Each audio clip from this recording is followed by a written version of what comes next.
Hi everyone, my name is Zach McLean and today we are super excited to be joined by a bona fide house music legend. We're going to talk about his career, his approach to DJing and of course his famous remixes and his brand new compilation coming out soon, Strictly Roger Sanchez. Welcome to Point Blank. Thank you. How's it going? Good, good.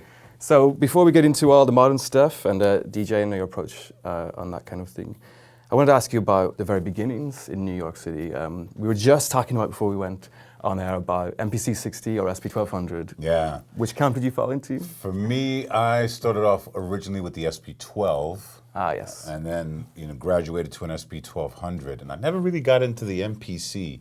Some friends of mine, which were more hip hop oriented, went into that.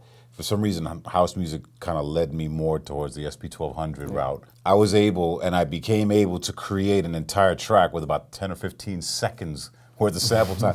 Back then, it wasn't much back then, but it just seemed like you could do so much with it. Now you look at it and it's like 10 seconds of sample time. How did I get anything but a kick and a clap out of it? But, that was the beauty of it. You used anything that you had. You used the facilities to the maximum to get the most out of it. Did you ever crave that simplicity again? With all the options we have now, we're just going back to having 10 to 12 seconds of sample time, a floppy disk with X amount of space on it. It's interesting. It's like you're an athlete, then all of a sudden you decide to go back and take the Spartan challenge.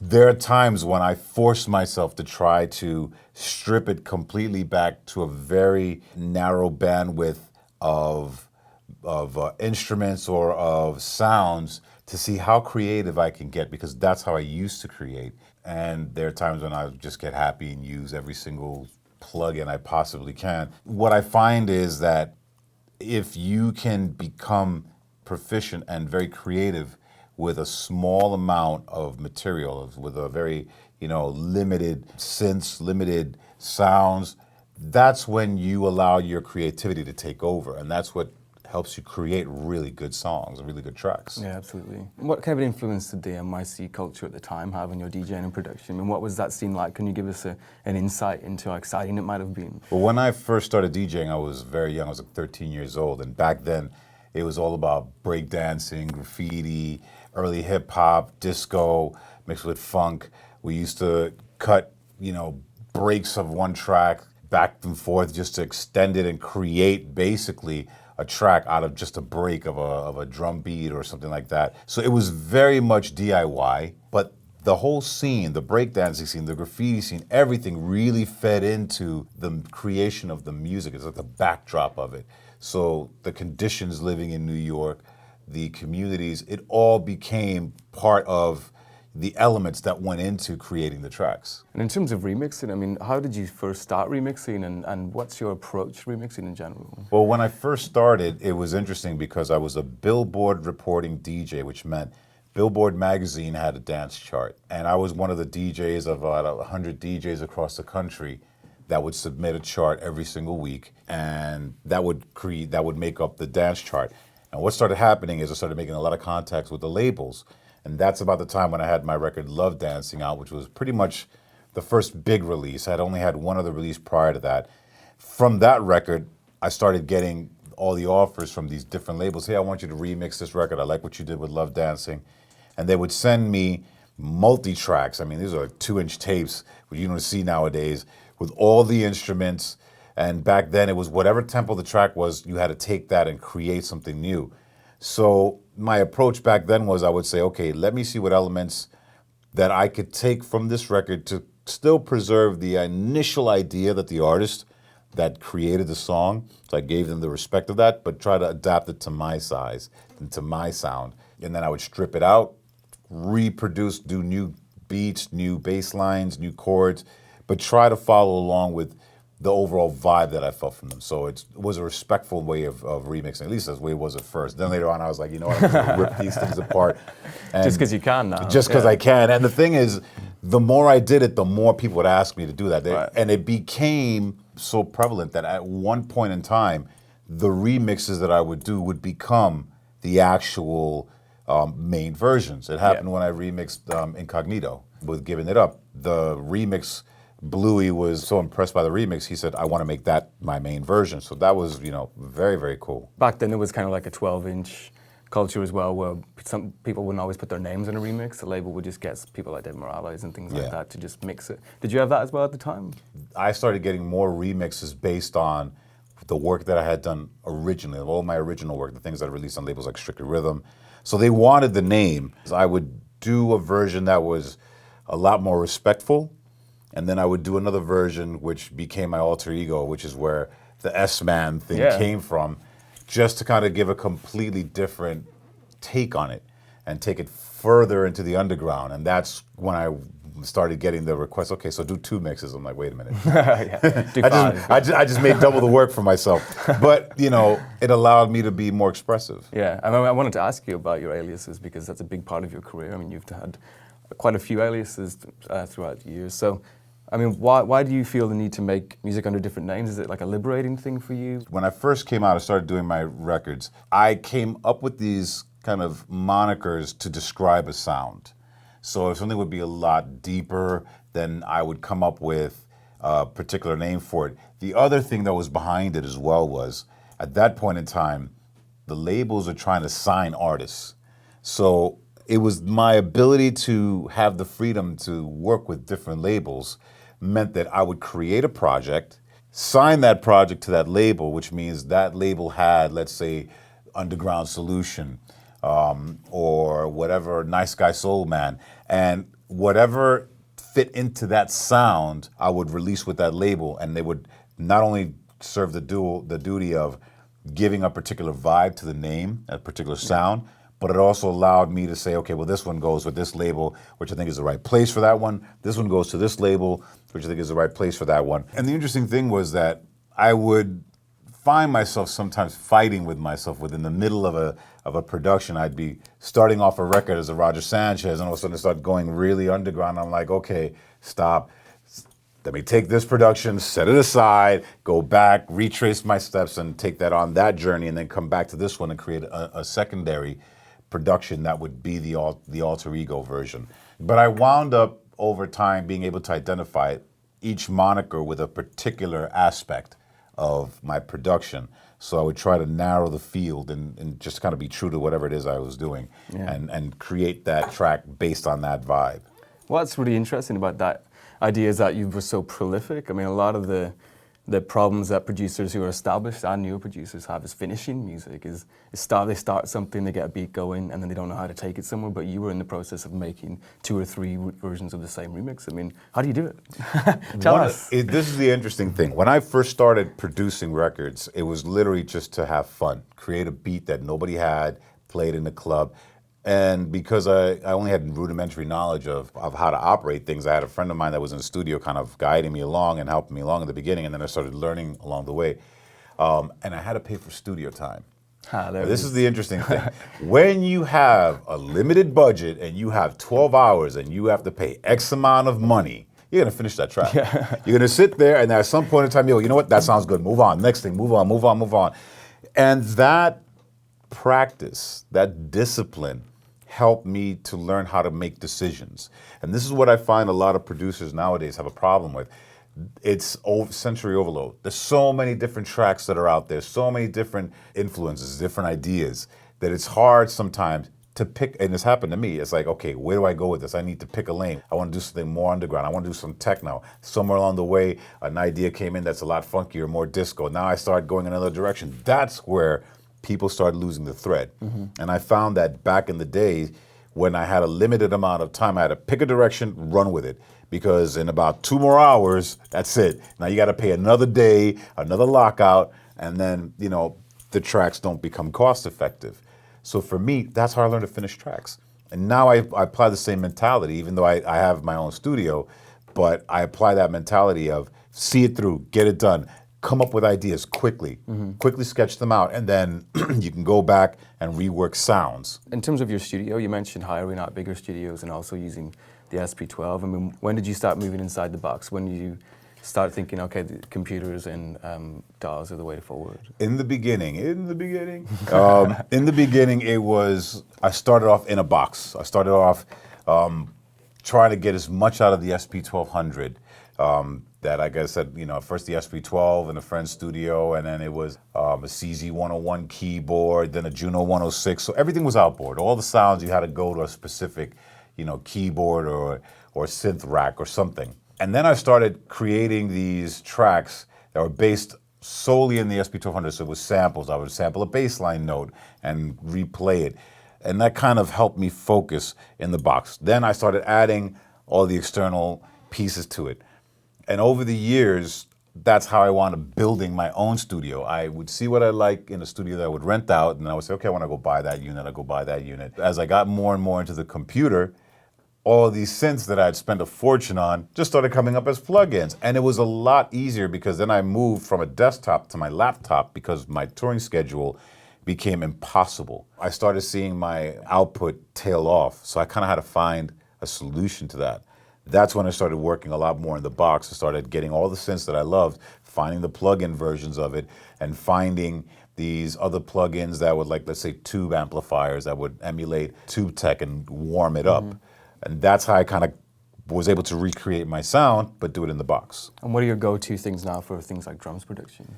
The interesting thing is I still have this drive that I just love just stealing kicks and snares from any single place I could find, because it forces me to not do the same thing over and over again. So I will literally troll through all my tracks and just go through. Sometimes I find the breath between a snare and another snare, and I like the sound of that, and I'll layer that on a snare sound. And I have like 6 terabytes of different synths and sounds and samples that I've collected over the years, plus kits that I get from every place.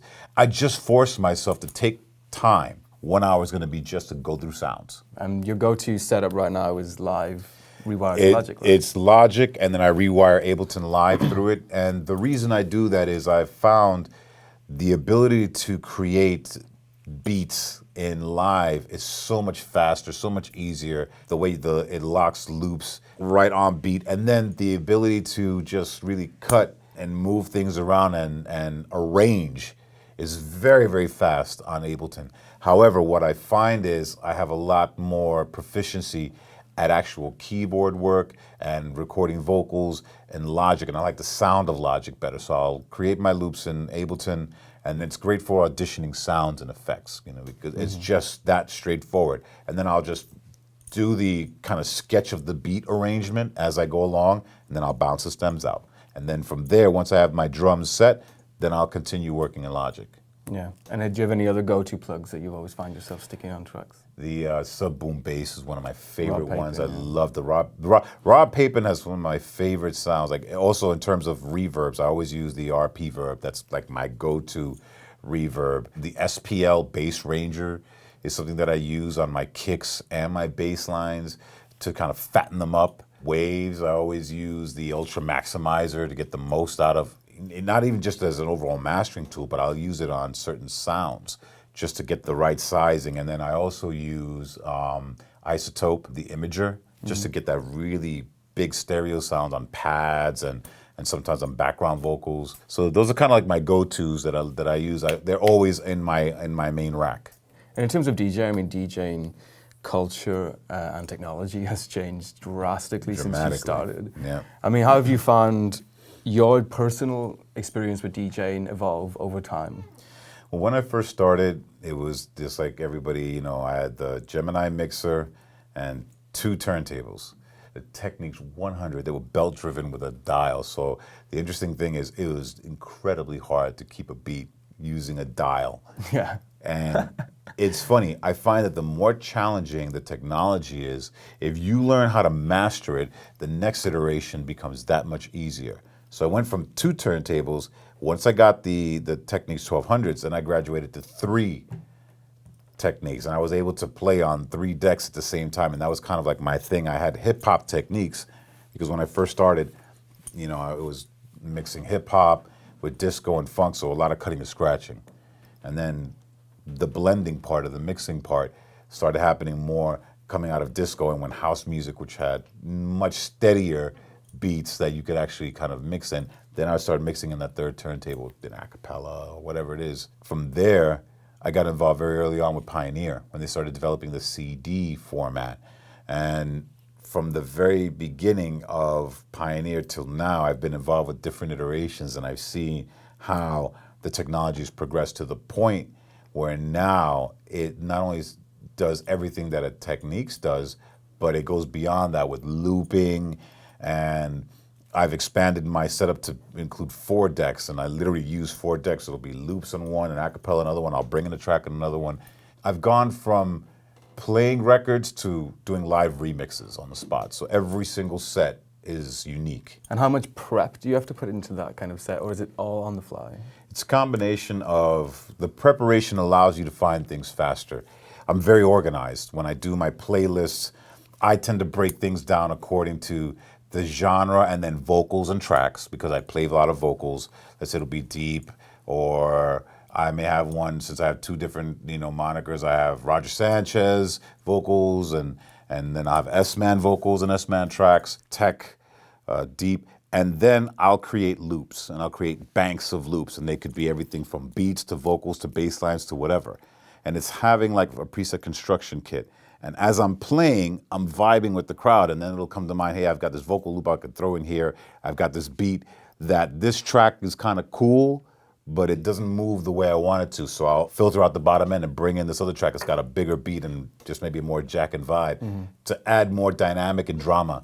And it creates unavailable versions, because the funniest thing I get is people go, oh, dude, what was that version of this track you played? I'm like, it's the I just did it right now in front of your face mix. Yeah. So in terms of the crowds, I mean, because the places where the DJs buy their records now are also available to the public worldwide. In the past, there might have been a record store in the corner of a block in New York City or in Chicago that everyone went to, and it was very specific. Have you seen that change in the crowd happen?